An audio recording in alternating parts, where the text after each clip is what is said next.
Ceux-là, génétiquement, ils sont plus proches de celui-là que de ceux-là. C'est amusant, parce que dans la modernité, on disait c'est tous des grosses bêtes. Mais nous pas, bien sûr. Alors le bonobo, il est vraiment, moi, c'est un animal que j'adore. 20 ans de socialisation avant d'être considéré comme un adulte par les autres bonobos. Alors, socialisation, on en a parlé un tout petit peu avant, hein, donc cet apprentissage avec un groupe.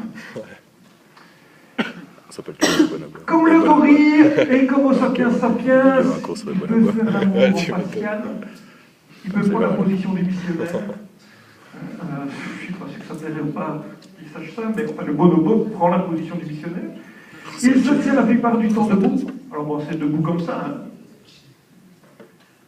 Donc c'est pas un marcheur, il ne sait pas courir. On sait quand même courir, c'est déjà ça.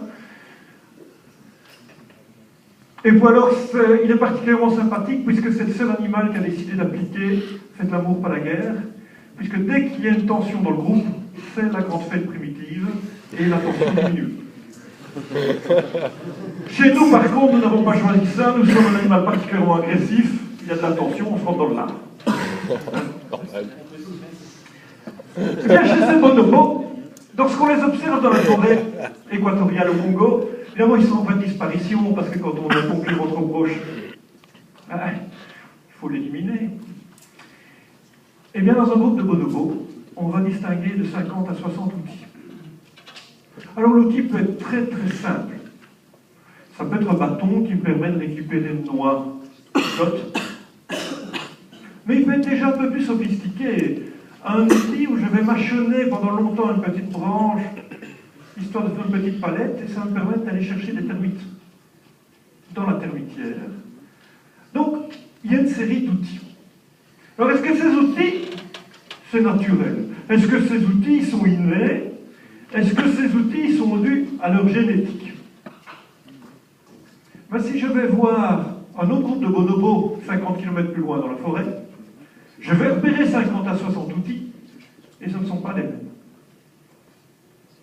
Autrement dit, on aurait donc chez ces bonobos un début de culture, un début de construction d'outils que je vais transmettre à mes plus jeunes, un début de comportement acquis,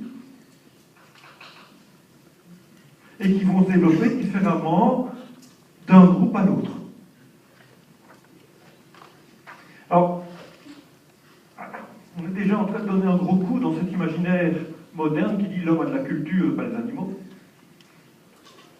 Et on a très très fort intensifié les recherches depuis 10 ans là-dessus, et on a fait une série d'observations étonnantes. Une pieuvre qui est capable de faire 20 km pour aller chercher une noix de coco cassée, la ramener au début et se protéger avec la noix de coco. Des pies